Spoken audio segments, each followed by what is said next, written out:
الحمد لله نحمده ونستعينه ونستغفره ونعوذ بالله من شرور أنفسنا ومن سيئات أعمالنا من يهده الله فلا مضل له ومن يضلل فلا هادي له وأشهد أن لا إله إلا الله وحده لا شريك له وأشهد أن محمدا عبده ورسوله أما بعد فإن أصدق الحديث كتاب الله وخير الهدي هدي محمد صلى الله عليه وسلم وشر الأمور محدثاتها وكل محدثة بدعة وكل بدعة ضلالة وكل ضلالة في النار أما بعد حياكم الله أيها الأحبة. Je suis très heureux de vous retrouver dans le cadre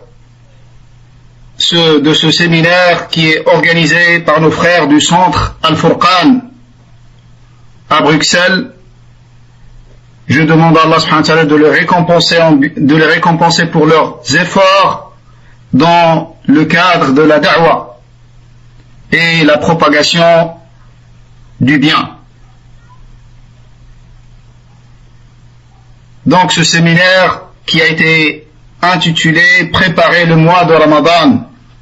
Et ça, c'est quelque chose de très important, car les choses importantes, ça se prépare en amont. Les choses importantes nécessitent une préparation préalable. Et ça, c'est dans toutes les affaires importantes, que ce soit des affaires de dunya ou des affaires de la religion. D'où l'importance de l'organisation de ce genre de séminaire. Donc dans cette soirée du vendredi 22 Sha'ban 1443 de l'Hégire, correspondant au 25 mars 2022, seulement quelques jours qui nous séparent du mois béni, le mois de Ramadan, le meilleur mois de l'année, le mois dans lequel a été envoyé le prophète alayhi salatu wassalam, et le mois dans lequel a été révélée la parole d'Allah, Al-Qur'an al-Karim. C'est sans aucun doute le meilleur mois de l'année d'une manière unanime entre les hommes de science. Et avant d'entamer le sujet qui m'a été confié, je tiens à attirer l'attention de nos frères et sœurs et à tous les musulmans d'une manière générale d'un problème que nous rencontrons à chaque arrivée du mois de Ramadan. Tous, on est déterminés et avec une grande volonté à exploiter ce mois au maximum. Quand on entend ses mérites et ses vertus, tous, on est animés de cette grande envie de l'exploiter au maximum. Mais beaucoup d'entre nous n'y parvient pas.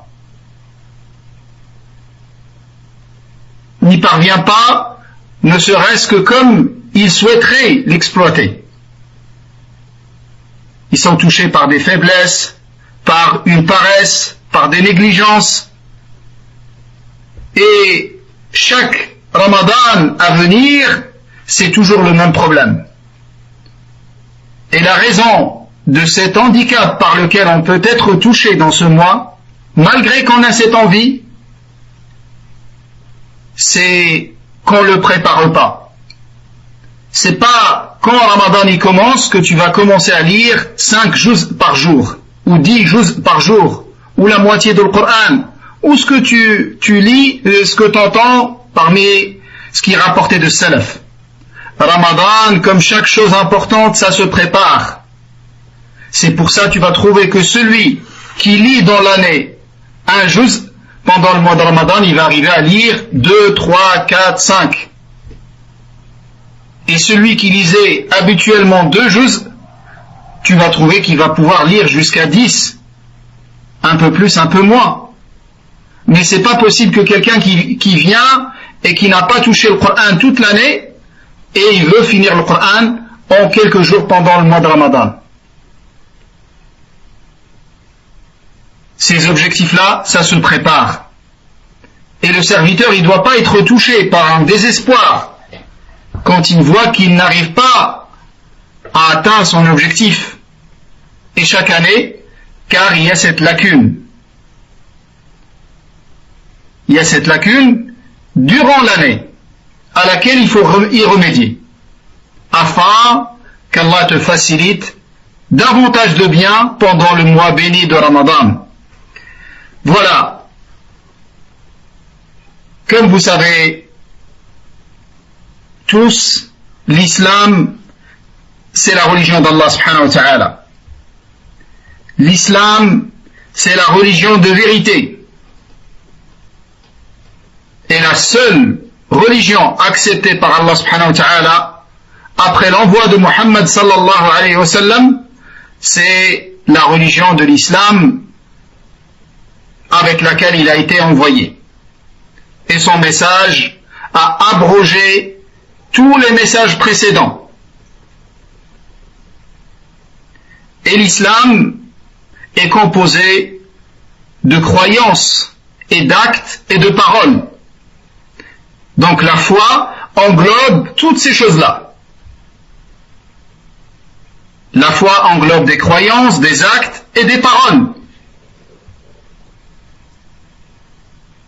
Et la croyance, car le sujet de cette conférence était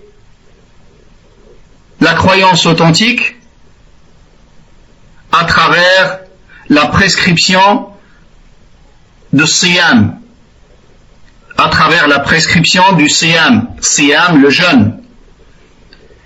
Donc, on va essayer de comprendre brièvement ce que c'est cette croyance authentique. La croyance authentique, c'est la croyance avec laquelle Allah subhanahu wa ta'ala a envoyé tous ses messagers et prophètes et avec laquelle il a révélé ses livres. Donc cette croyance, elle est unique.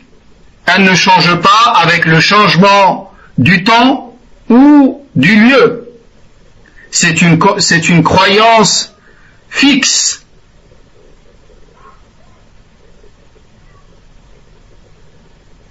Et cette croyance authentique, dans cette croyance authentique, il n'y a pas eu de divergence entre les gens de la vérité, entre Ahl-Sunnah wal Jama'a, ne serait-ce que dans une seule mas'ala, ne serait-ce que dans un seul point. Les gens de la Sunna sont unanimement d'accord sur toute la croyance islamique.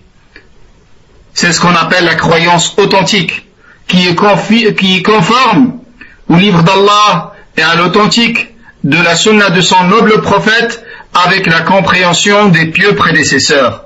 Et la divergence qu'il y a eu dans le domaine du dogme et de la croyance, c'est entre les gens de la vérité et les gens de l'égarement, entre les gens de la sunna et les gens de l'innovation et de l'hérésie.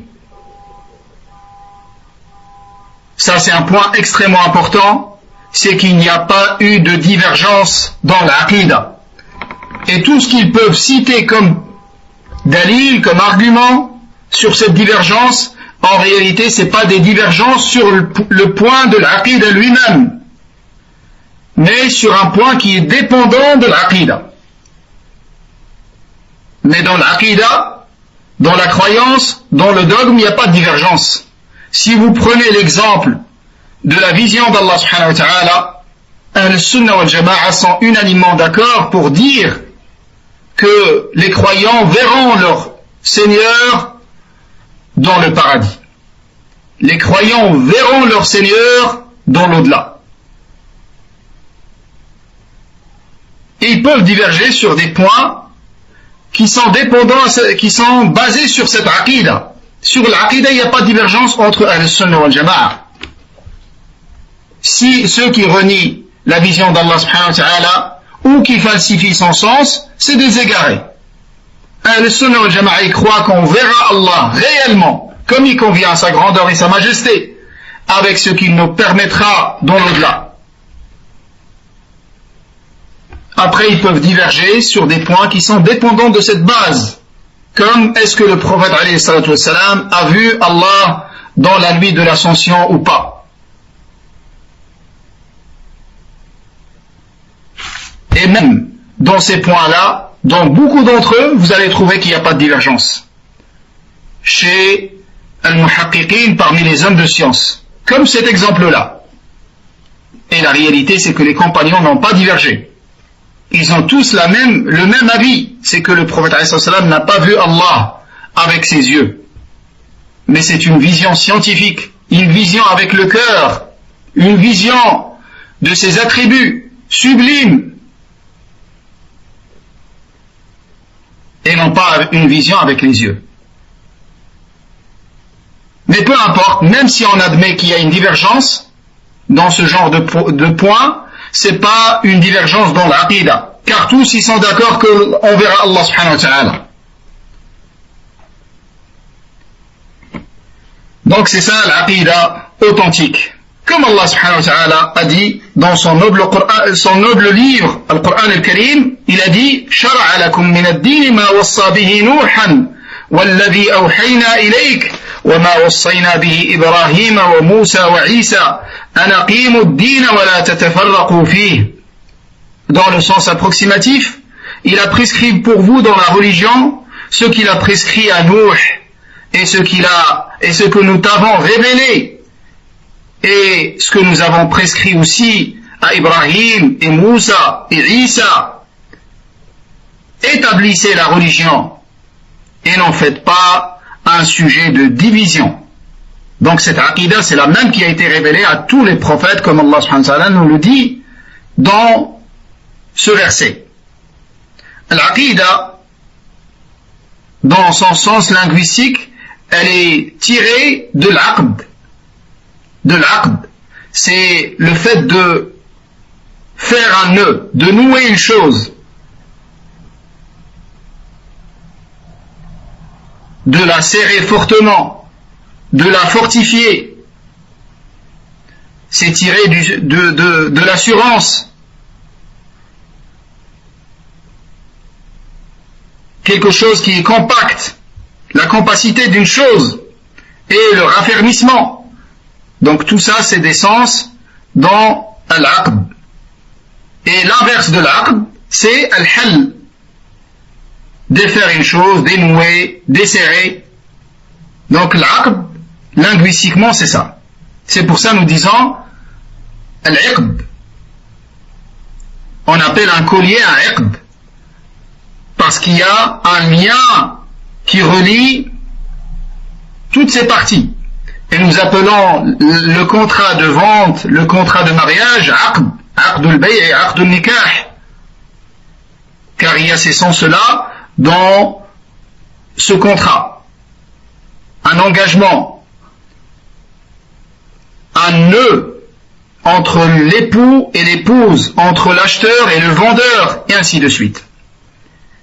Dans son sens général, l'aqida, ça se dit de toutes les choses auxquelles doit croire le croyant et croire en leur véracité, d'une manière à ce que son âme soit apaisée à toutes ses croyances. Donc, c'est une foi ferme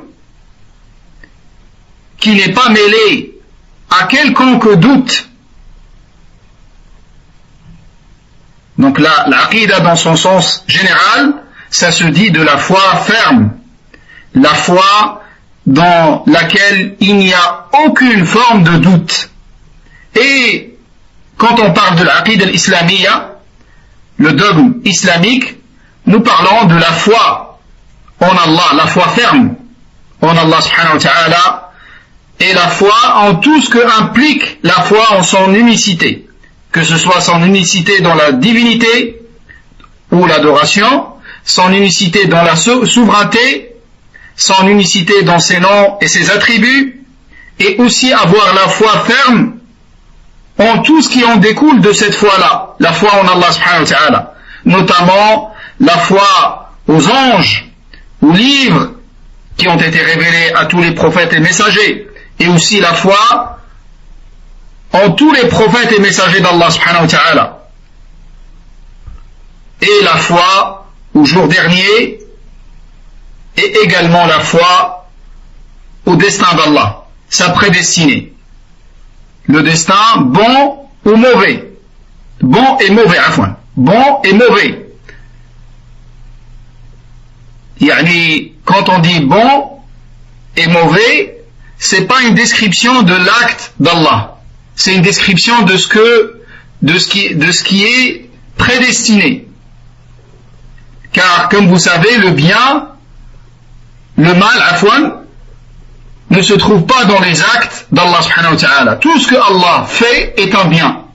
Mais Allah, il peut prédestiner une chose dans laquelle il y a un mal, comme le mécréant. Mais il le prédestine pour un autre bien.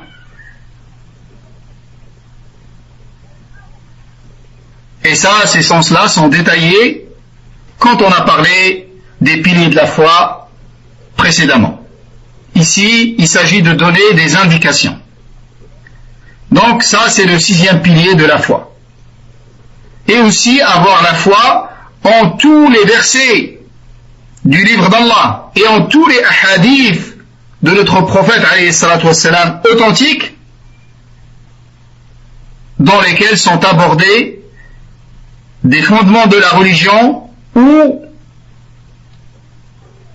des questions qui font partie de l'inconnaissable, de l'invisible.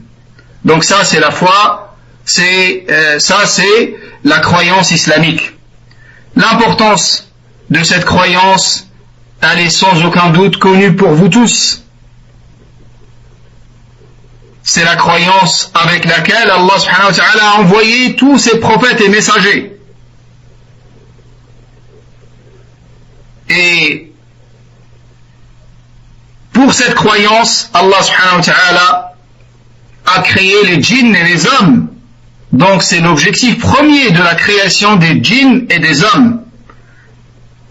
L'adoration d'Allah subhanahu wa ta'ala seul, et cette adoration, comme nous allons le comprendre à travers le jeûne, elle est basée sur une croyance, qui est la croyance authentique. Et Allah subhanahu wa ta'ala n'accepte de toi aucun acte jusqu'à concrétiser cette croyance authentique. Sans la croyance authentique, aucun acte n'est accepté du serviteur. Et aussi, il n'y a pas de sauvé espéré pour le serviteur qu'avec cette croyance authentique. Et c'est cette croyance authentique qui détermine la relation entre Allah subhanahu wa ta'ala et ses créatures. Également parmi les points qui nous montrent l'importance de cette croyance authentique, c'est que c'est cette croyance-là qui est la base du bonheur dans ce bas monde. Et il n'y a pas de sérénité, ni de tranquillité, ni d'apaisement espéré pour le serviteur qu'avec la mise en pratique de cette croyance authentique. Et c'est la cause du triomphe et de la réussite et du succès pour les serviteurs dans les deux demeures, dans ce bas monde et dans l'au-delà.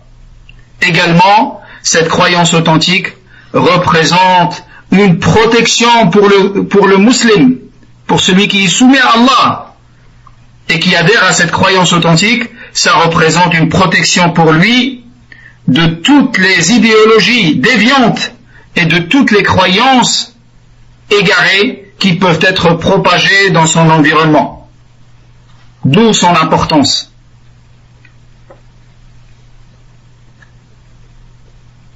Le lien entre la croyance et l'adoration est une chose évidente.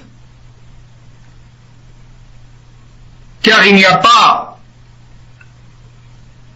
de croyance sans adoration. Comme il n'y a pas d'adoration sans croyance. Comme il n'y a pas d'adoration valable et comptée auprès d'Allah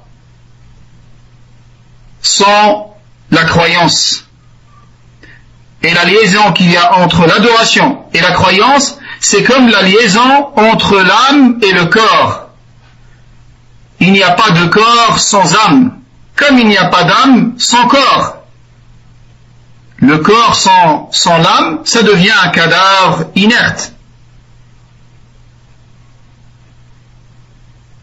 Donc c'est une cohésion parfaite entre les deux, la croyance et l'adoration.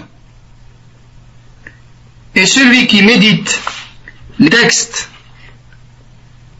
que ce soit dans le livre d'Allah ou la sunna authentique du prophète alayhi salatu wassalam, il peut trouver énormément de points de la croyance authentique à travers cette prescription, la prescription du jeûne.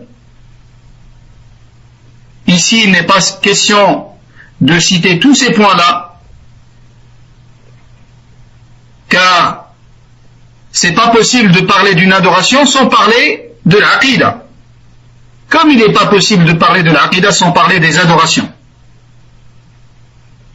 Mais ici, il s'agit de mentionner quelques exemples selon le temps qui nous a été accordé, et dès que le temps s'écoule, on s'arrêtera bi'idnillah. En essayant de commencer par le plus important. Et sans aucun doute, le plus important de notre aqida, c'est at-tawhid. At-tawhid, l'unicité d'Allah, qui est un synonyme de la sincérité. Parmi les sens de la sincérité, al-ikhlas, c'est at-tawhid. Vouer un culte exclusif à Allah subhanahu wa ta'ala. Et ce sens-là est manifeste dans les textes de Siyam. Les textes du Siyam, que ce soit dans le livre d'Allah ou la sunna authentique du prophète alayhi salatu wassalam.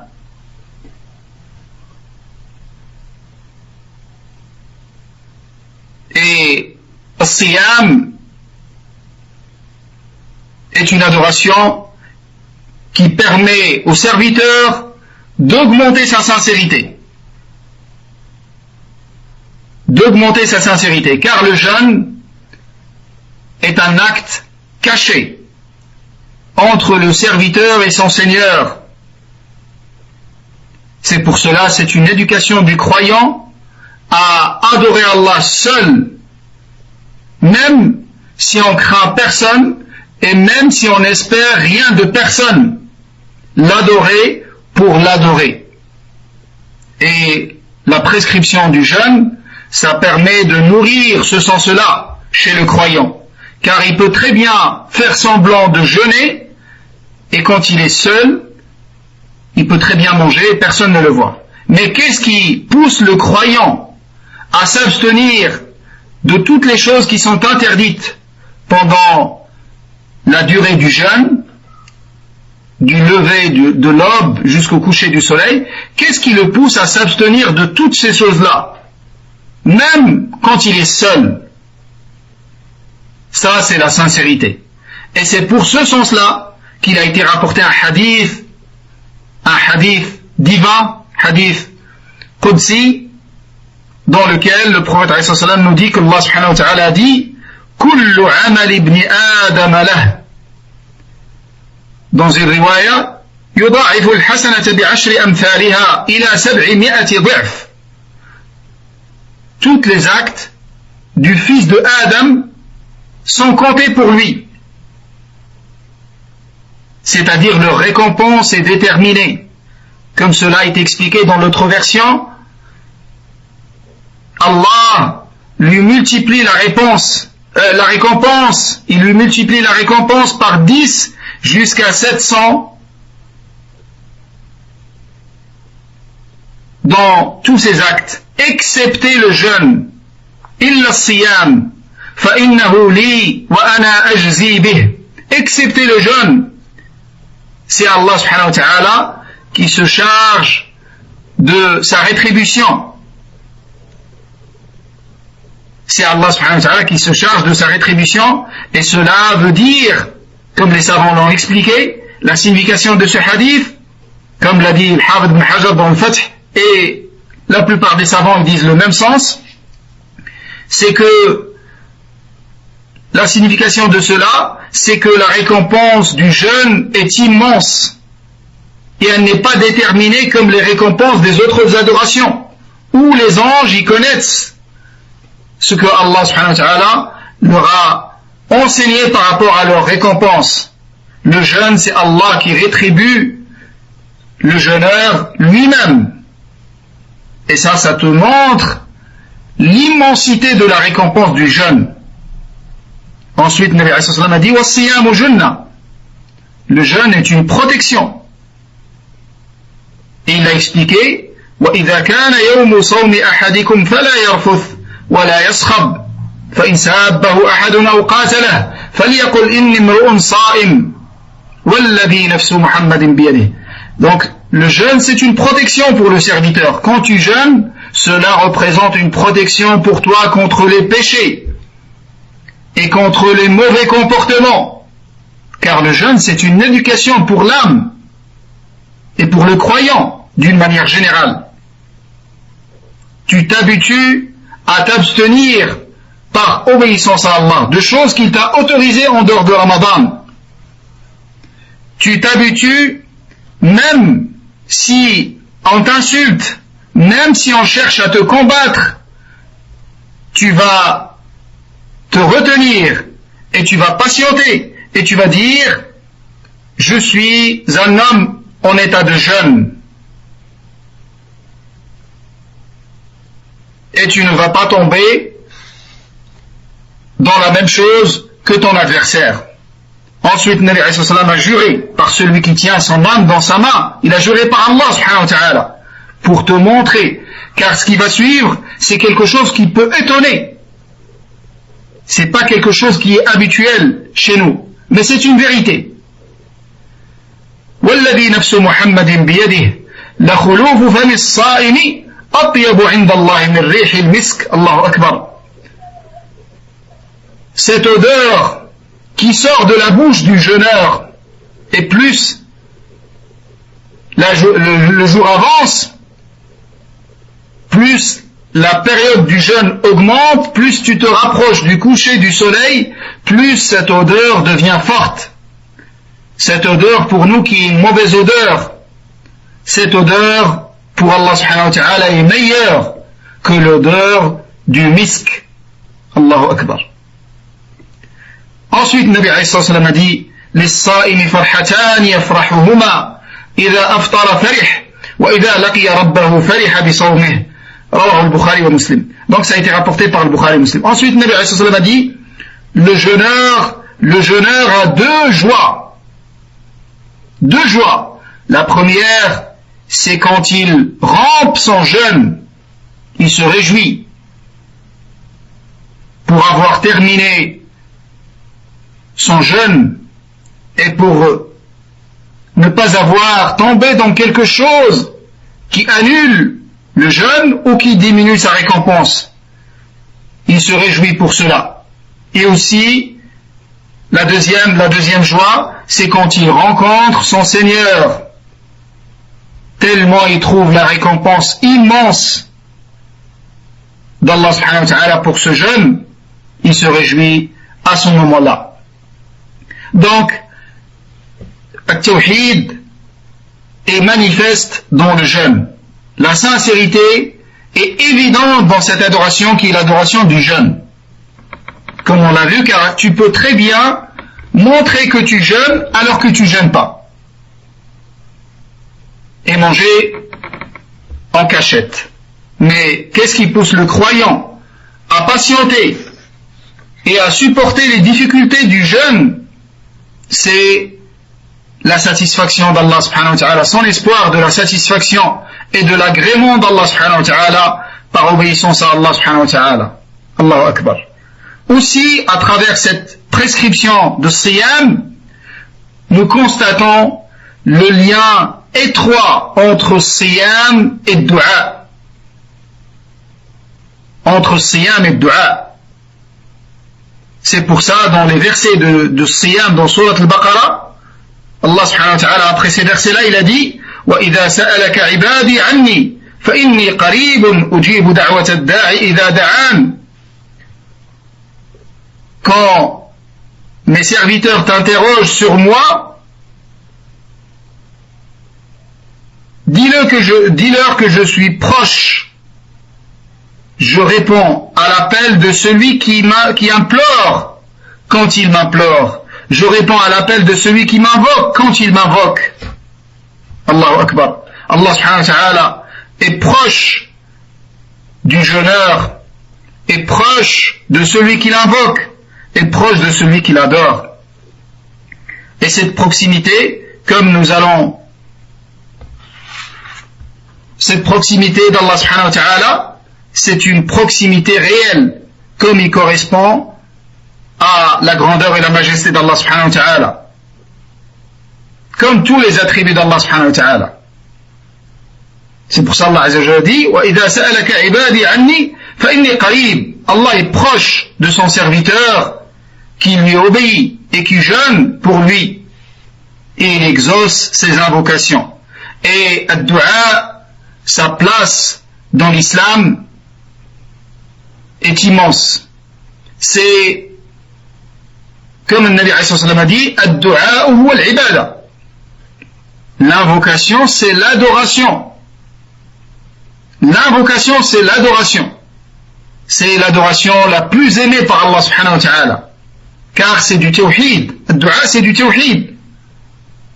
T'invoques Allah seul et t'invoques personne en dehors de lui. C'est ça le muwahhid.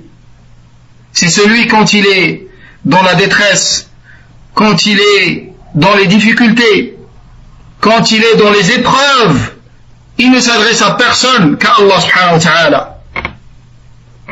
Et le lien entre le dua et le jeûne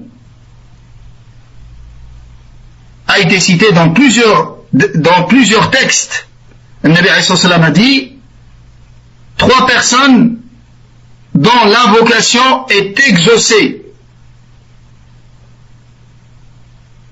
Le premier, le jeûneur, jusqu'à rompre son jeûne.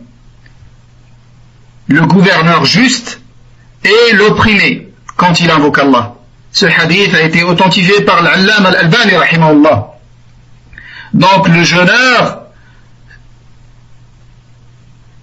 toutes ses invocations sont exaucées jusqu'à la rupture de son jeûne. Et c'est ça la version qui est authentique. Il y a une autre version qui a été jugée faible par Cheikh al-Albani. Le jeûneur, au moment où il rompt son jeûne. Certains savants l'ont jugé Hassan, Cheikh al-Albani l'a jugé faible, mais ce qui est sûr, c'est que toutes les invocations sont exaucées du jeûneur, jusqu'à rompre son jeûne. Et la version qui est faible, elle limite l'invocation au moment de la rupture.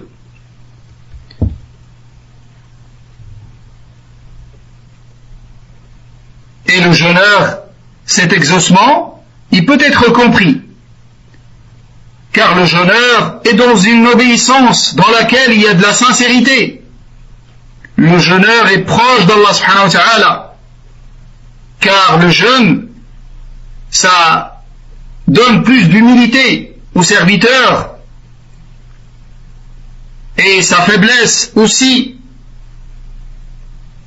Sa faiblesse physique, sa faim, sa soif, tout ça rend le dua plus favorable à l'exaucement.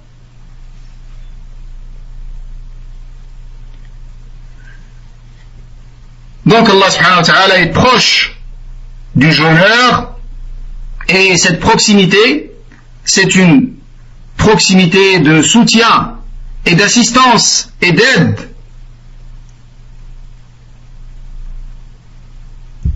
Allah, il l'aide, il le soutient, il lui accorde son assistance, il lui accorde la victoire contre ses ennemis et le triomphe contre ses ennemis. Également dans le jeûne, toujours dans le domaine de la croyance authentique, nous trouvons l'affirmation de plusieurs attributs d'Allah subhanahu wa ta'ala à travers les textes du jeûne, notamment l'attribut de l'élévation d'Allah. Allah subhanahu wa ta'ala est au-dessus de toutes ses créatures, établi sur son trône, subhanahu wa ta'ala. Allah subhanahu wa ta'ala est au-dessus de toutes ses créatures. Et cette élévation est une élévation de par son essence. C'est un attribut de l'essence d'Allah subhanahu wa ta'ala. C'est pour ça Allah subhanahu wa ta'ala est décrit tout le temps par cette élévation. Il est toujours décrit par l'élévation. L'élévation dans tous les sens du terme. Une élévation par l'essence. Il est au-dessus de son trône. Une élévation dans son estime. Et une élévation dans sa domination de toutes ses créatures. Donc tous les sens de l'élévation sont valables ici.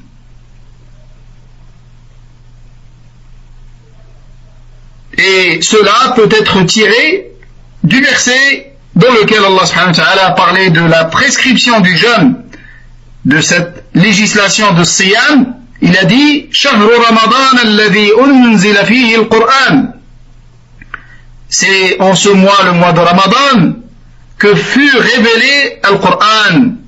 Al-Qur'an a été révélé dans le mois de Ramadan. Unzila. Unzila, ça veut dire il est descendu du haut vers le bas. Al-Qur'an a été révélé de la part d'Allah à son noble prophète Muhammad sallallahu alayhi wa sallam. Et ça démontre que Allah subhanahu wa ta'ala est très haut. Allah subhanahu wa ta'ala est très haut, au-dessus de toutes ses créatures.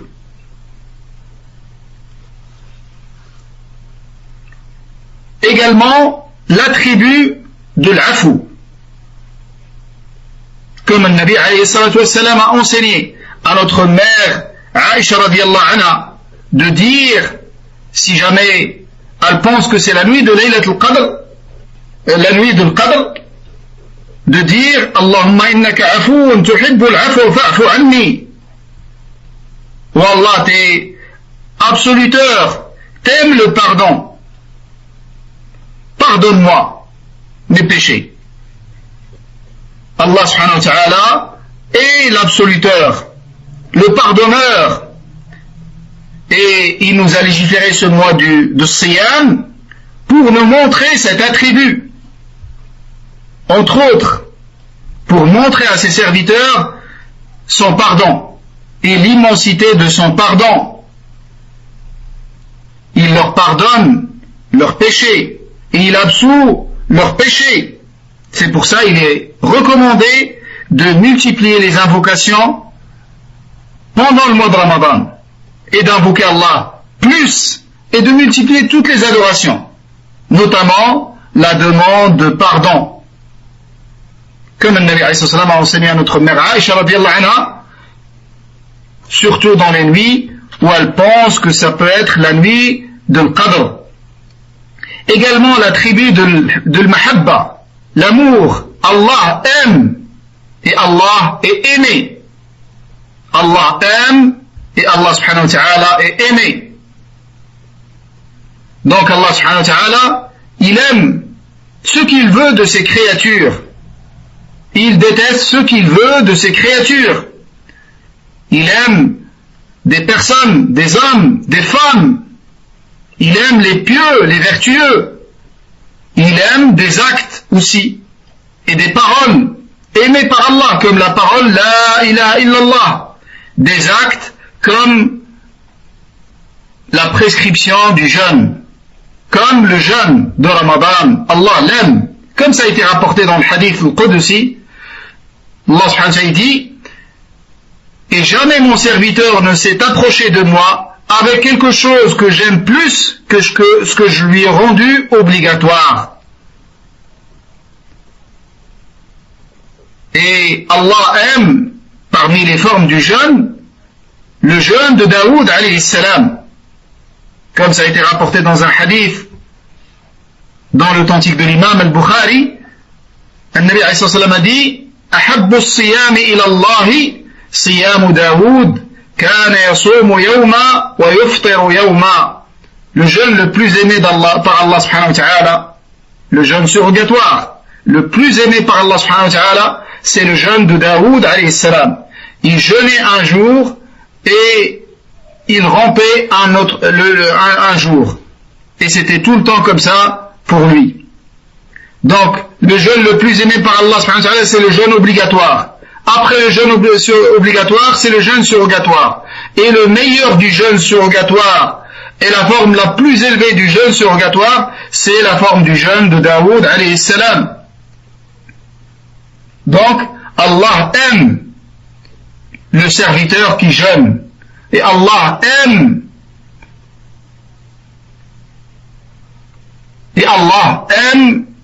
le jeûne du mois de Ramadan également.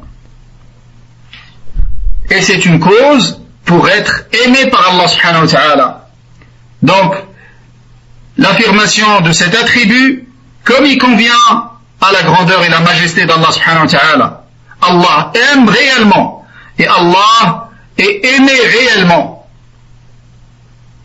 Également, dans ce jeûne, nous trouvons l'affirmation de l'intercession le jour du jugement dernier. Et parmi l'intercession, comme vous savez, est de plusieurs catégories. Il y a des intercessions qui sont spécifiques à notre prophète, alayhi salatu wassalam, et il y a des intercessions qui sont pour lui et pour d'autres, pour les anges, pour les croyants, et ainsi de suite. Et parmi les intercessions qui ont été rapportées par rapport au jeûne, c'est que le jeûne intercédera pour celui qui jeûne, il intercédera en sa faveur auprès d'Allah, afin qu'il soit sauvé du châtiment d'Allah subhanahu wa ta'ala. Comme ça a été rapporté dans le hadith, As-siyam wal Qur'an yashfa'ani lil 'abdi yawm al-qiyamah. Le jeûne et le Coran intercéderont en faveur du serviteur le jour du jugement dernier. Donc ça, c'est uniquement par rapport à la croyance vis-à-vis d'Allah subhanahu wa ta'ala et certains points qui sont en lien. Si on passe à la foi aux anges, qui est un pilier parmi les 6 piliers de la foi, également dans les textes de As-Siyam, nous trouvons plusieurs arguments sur cela. Premièrement, les anges descendent pendant les nuits de Ramadan, en particulier pendant la nuit du destin, Laylatul Qadr. Ils descendent dans cette nuit-là. Et même le meilleur d'entre eux descend dans cette nuit, qui est Jibril alayhi salam, l'ange le plus proche et le plus aimé par Allah subhanahu wa ta'ala, l'ange qui est chargé de la révélation. Donc les anges dans cette nuit en particulier descendent en un grand nombre, et Jibril alayhi salam également, il descend dans cette nuit, comme Allah azza wa jalla dit dans Surat al-Qadr, Surat al-Qadr, تنزل الملائكة والروح فيها. Dans cette nuit descendent les anges et l'esprit qui est Jibril alayhi salam.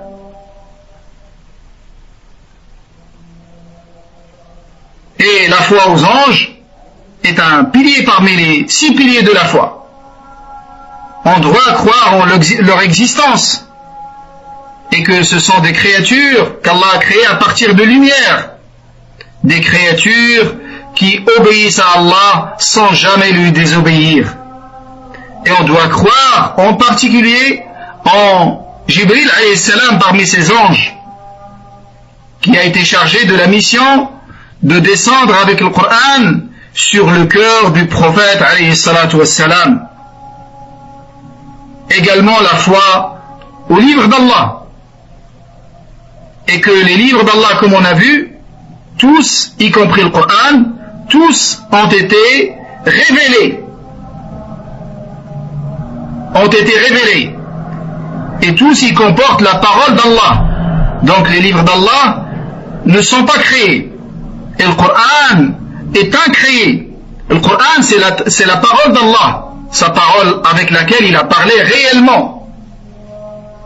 Donc c'est un attribut d'Allah. et non pas une créature d'Allah, comme le croit Ahl-Sunnah wal Jama'a.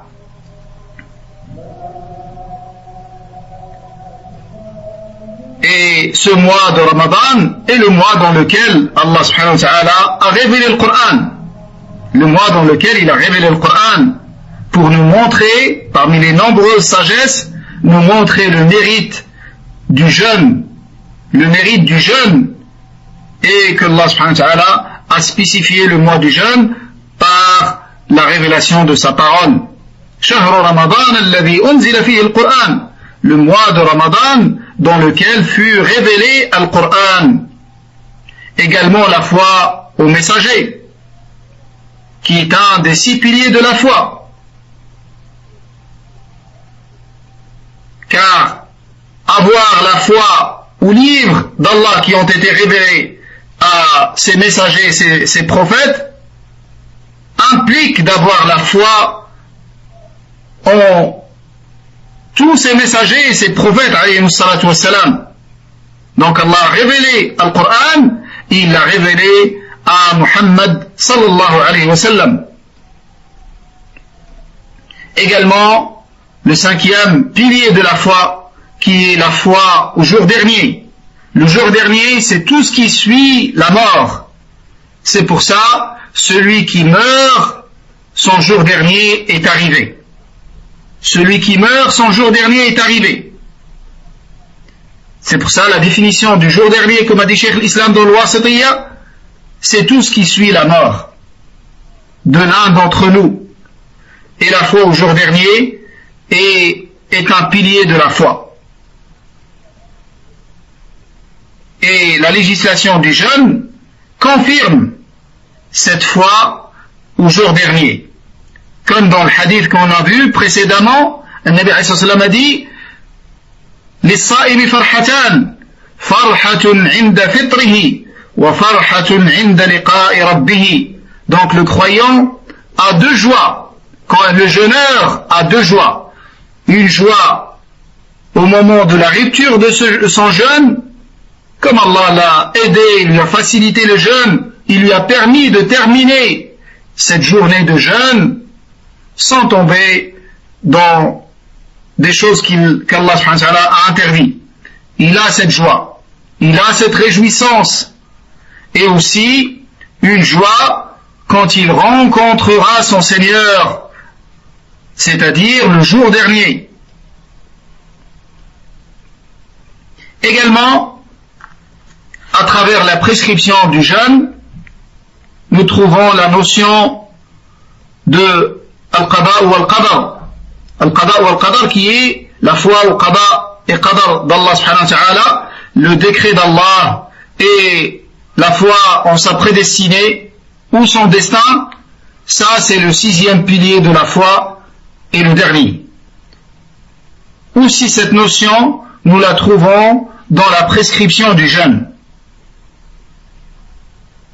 Donc le croyant qui accepte cette législation d'Allah, cette prescription, il se soumet, il jeûne, et il patiente sur les difficultés et les contraintes qu'il peut y avoir dans le jeûne, la fatigue, la faim, la soif, il patiente face à tout cela par obéissance à Allah et par acceptation de son décret.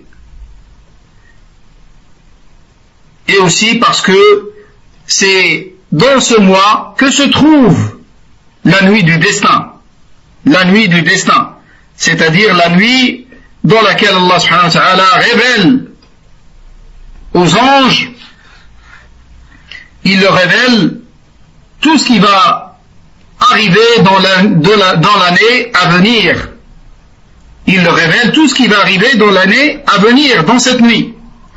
Tous les ordres arrêtés d'Allah subhanahu wa ta'ala sont révélés dans cette nuit-là. Tout ce qui va arriver dans l'année. C'est pour ça qu'on l'appelle Laylatul Qadr. Ça, c'est parmi les 2 significations de cette Layla. La nuit dans laquelle Allah révèle tout ce qu'il a décrété, tout ce qu'il a prédestiné pour l'année à venir. Ou la nuit de l'estime, pour sa valeur et son estime auprès d'Allah. Et la foi au destin, c'est la foi en ces 4 degrés. On peut la résumer en disant d'avoir la foi que Allah subhanahu wa ta'ala a toujours tout su. Il est l'omniscient par excellence subhanahu wa ta'ala. Il a ordonné d'écrire ce qui va se passer jusqu'à la fin des temps, 50 000 ans avant la création des cieux et des terres. Et quand il a voulu que la chose arrive, il l'a créée. Donc la science, l'écriture, la volonté et la création. Chaque chose passe par ces 4 étapes. La foi au destin d'Allah comporte la foi en ces 4 degrés. Également, à travers la législation de Siyam, nous trouvons la foi au paradis et en son existence, la foi en enfer, la foi à l'enfer et en son existence également. Et quelles sont ces 2 créatures d'Allah, le paradis et l'enfer, sont créées déjà. C'est pour ça qu'il a été rapporté du prophète alayhi salatu wassalam, إذا جاء رمضان فتحت أبواب الجنة وغلقت أبواب النار. Quand Ramadan arrive, les portes du paradis s'ouvrent et les portes de l'enfer se ferment. Cela veut dire que le paradis existe déjà et que l'enfer existe déjà et qu'ils sont déjà créés par Allah subhanahu wa ta'ala. Et aussi le prophète alayhi salam a vu le paradis et a vu l'enfer dans la nuit de l'ascension. C'est qu'ils sont déjà créés. Et c'est ça la croyance de Al-Sunnah al-Jama'a par rapport à ce point, contrairement aux égarés qui n'affirment pas ce point-là de l'aqida. Également, dans cette prescription, la prescription de Siyam, nous trouvons que la foi, c'est des paroles et des actes et des croyances. Augmente avec l'obéissance à Allah et diminue avec la désobéissance. Et la foi, c'est pas uniquement dans le cœur. Et les actes ne sont pas des choses indépendantes de la foi. La foi, c'est des paroles et des actes et des croyances. La foi augmente. Plus tu obéis à Allah subhanahu wa ta'ala, plus ça augmente. Et plus tu lui désobéis, ou autrement dit, plus tu obéis à Shaitan, car toute désobéissance à Allah est une obéissance au Shaitan, plus la foi diminue. C'est pour ça, Allah subhanahu wa ta'ala nous a légiféré ce mois de Ramadan, notamment la nuit du Qadr, la nuit du destin, dans laquelle l'adoration est meilleure que l'adoration dans 1000 mois. L'adoration dans cette nuit, seule, est meilleure que la même adoration pratiquée dans 1000 mois. Et ça démontre que les actes ne sont pas d'un même degré dans la religion de l'islam. Et aussi, la foi n'est pas d'un même degré chez les croyants. Pas tous les croyants ont le même degré de foi, comme le disent le Khawarij et comme le disent le Murji'a. Al-Sunnah wal Jama'a croit que la foi augmente avec l'adoration et diminue avec les péchés et la désobéissance. Et ces actes d'adoration, ces œuvres pieuses, ce sont une cause du pardon d'Allah subhanahu wa ta'ala. Et parmi les meilleures de ces adorations, le jeûne, avec lequel Allah subhanahu wa ta'ala pardonne les péchés et absout les péchés, comme a été rapporté dans le hadith, Man sama ramadana imanan wa ihtisaba ghufira lahu ma taqaddama min dhanbih. Celui qui jeûne Ramadan tout en ayant la foi. Il y a des savants qui disent la foi, c'est la foi authentique, la foi en sa prescription, et il a jeûné en attente de la récompense d'Allah, en espérant la récompense d'Allah. Allah lui pardonne tous ses péchés passés, tous ses péchés passés. je vais citer encore un point pour son importance. Également, dans cette prescription de Siyam, nous trouvons un des plus grands objectifs de la législation de l'islam, qui est de se distinguer des mécréants d'une manière générale et des gens du livre, que ce soit des gens du livre ou autres, de se distinguer des kuffars. Le croyant doit se distinguer d'eux, dans sa foi, dans ses actes, dans ses paroles, dans son intérieur, dans son apparence. Ça, c'est un objectif parmi les objectifs de la législation de l'islam. Et ça, tu le trouves d'une manière claire dans la prescription du jeûne. Quand bien même le jeûne, cette adoration, c'est pas une législation qu'Allah a légiférée pour la première fois dans notre communauté. C'est une législation qui a été légiférée pour les gens d'avant nous, pour les gens du livre. La forme n'était pas la même, mais le jeûne existait dans la religion de Moussa alayhi salam, dans la religion de Isa alayhi salam.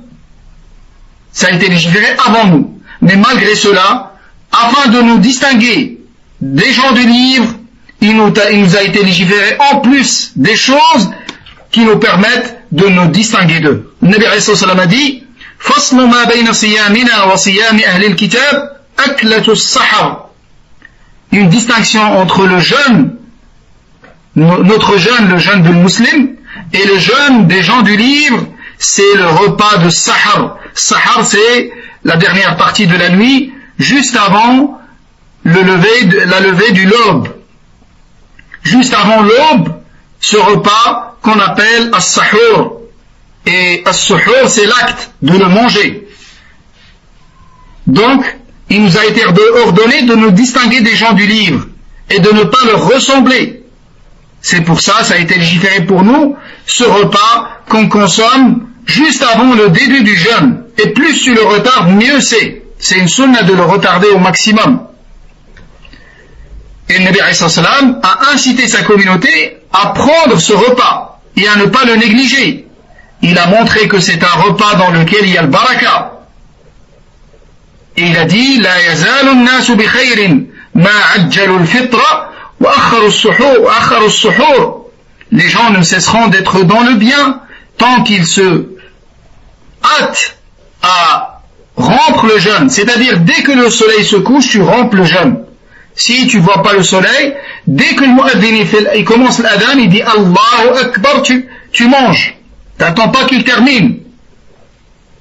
Car le mu'adhin, la sunna pour lui, c'est de rompre son jeûne rapidement avant de commencer l'adhan. Quand il voit que c'est le temps, il rompt son jeûne rapidement avec une date et il fait l'adhan. Donc dès qu'il commence, tu rompes le jeûne et tu retardes as-suhur également afin de te distinguer des gens du livre. Ou bien ils n'avaient pas ce repas, ou ils l'avaient, mais ils le mangeaient dans la moitié de la nuit. Ils ne le retardaient pas. Et la même chose pour le fautor. Le fautor, ils attendaient l'apparition des étoiles dans le ciel pour rompre le jeûne. Ils ne rompaient pas avec le coucher du soleil. Et parmi les innovateurs qui font ça aujourd'hui encore, les rawafid. Rawafid, ils font la même chose. Bien évidemment, c'est pas le seul point dans lequel ils vont à l'encontre des textes. Ils vont à l'encontre des textes dans l'aqida, la chose la plus importante.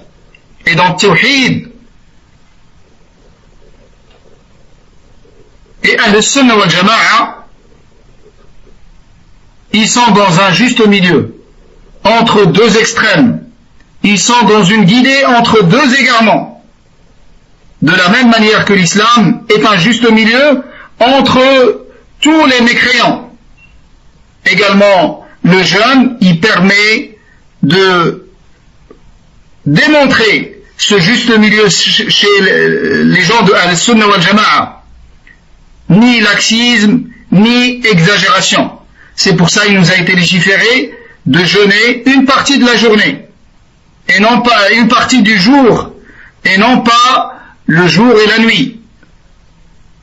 Et il nous a été légiféré de jeûner un mois, et non pas toute l'année. C'est pour ça qu'il a été rapporté du prophète l'interdiction de jeûner tout le temps. Et le jeûne pendant cette période bénie, Allah y met la bénédiction al-baraka dans ce qu'il veut de ses créatures, dans des temps comme le mois de Ramadan. C'est un mois béni, comme la nuit de l'Qadr également, c'est une nuit bénie. Dans des actes comme le jeûne, c'est un acte béni dans lequel il y a le baraka. Également dans le repas de Sahur, c'est un repas béni.